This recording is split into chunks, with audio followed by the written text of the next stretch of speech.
Brands are making these 5 mistakes every day when working with influencers, and it is costing them money. So today I'm covering what those mistakes are and how to avoid them.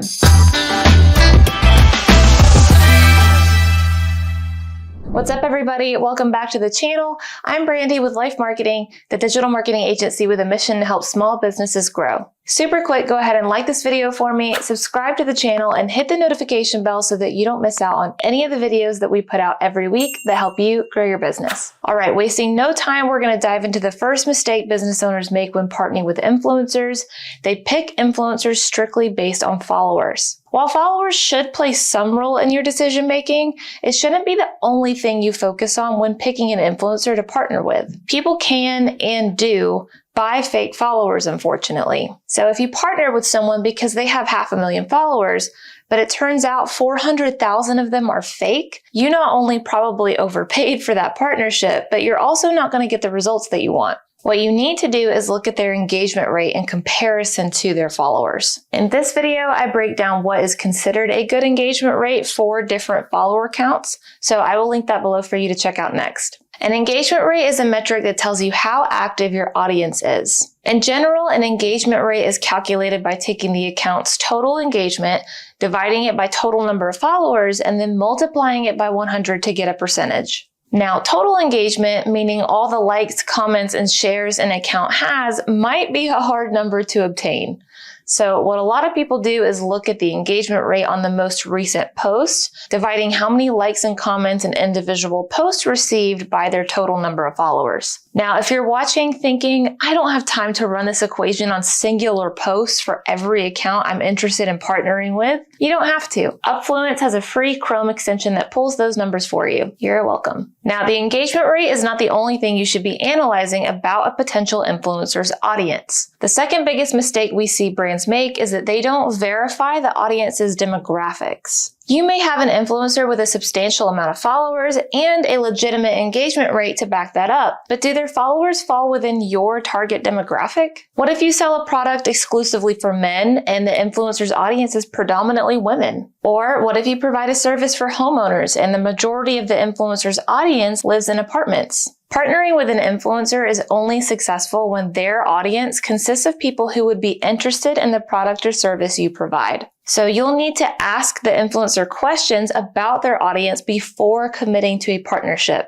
How to reach out to influencers is another thing that I cover in this video, so again, I will link that below. Now, the third biggest mistake we see brands make is they don't check the influencer's experience or history. Just because someone has a large following, that doesn't automatically mean that they're experienced in doing partnerships or that they do them correctly. And by correctly, I mean legally. Anytime an influencer posts a sponsored post, they're supposed to acknowledge that it's sponsored. The FTC stands for Federal Trade Commission, and they work to stop deceptive ads. And their endorsement guides go into detail about how advertisers and endorsers can stay on the right side of the law. And that's straight from the FTC.gov website.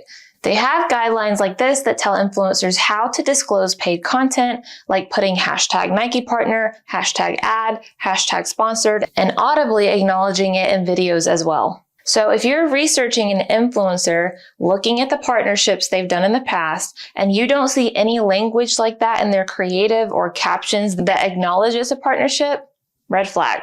I know some business owners actually like when creators don't mention that it's a sponsored post because they don't want the followers to ignore it or scroll past it thinking it's just another paid and inauthentic post. But again, I have to advise against partnering with influencers who do that because A, like I said, it's illegal, and B, because the right audience isn't going to care that it's sponsored. I talked about this in my influencer marketing strategy video, but the people that follow influencers do so because they like their content and trust their choices. Followers get a front row seat to whatever that influencer is sharing every day, oftentimes including the ins and outs of their daily lives. So when they've built that kind of rapport with their audience, that audience is going to trust what they're promoting even if it's paid. I follow a handful of influencers myself, and a lot of them say, I wouldn't promote this product if I didn't really believe in it. And a lot of us followers just take them at their word on that because we trust them. Plus, an influencer with a trusting audience is way more likely to drive sales for you anyway. So don't partner with an influencer who goes against FTC guidelines. All right, moving on to mistake number 4, force feeding the influencer exactly what to say. A lot of business owners have an idea in their head of exactly how they want their company promoted. And it's good to have a clear goal of what you want said or accomplished, but you don't want to hand the influencer a literal script to read. It'll feel inauthentic and the influencer's followers will notice immediately. Instead, I would let the influencer know the general selling points you want covered and then let them create content in a way that's natural for them to run by you. They know what's going to best resonate with their audience.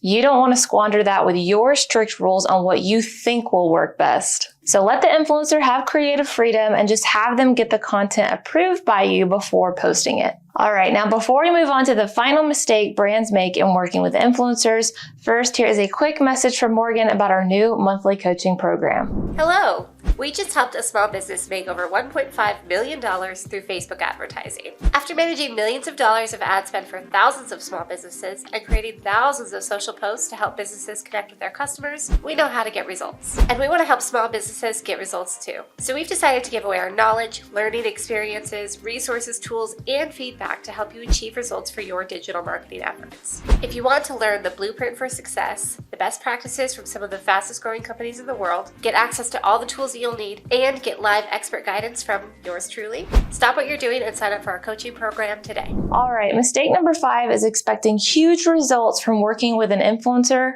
once. Oftentimes, business owners will approach the idea of working with influencers with the mindset of just trying to find an influencer who fits their criteria, and if they do, great, here, make a post for us. Then, when they're not millionaires overnight, they're unhappy with the results and avoid partnering with that influencer again. Does that sound like something you've been guilty of? When finding an influencer to partner with, yes, you want to find people who will meet your criteria, but you also want to think long-term and look for influencers you can see yourself partnering with again and again. Now, of course, you want to ultimately let the data you collect from these partnerships guide your decisions as well. Don't keep partnering with an influencer if they never drive sales for you. But don't write an influencer off after only 1 or 2 posts. If you've watched our channel for a while, you've heard us talk about the importance of retargeting. In marketing, there's a general rule of thumb known as the 7 times factor, which says that potential customers need to see an ad 7 times or more before they buy. Now, it could be less or more,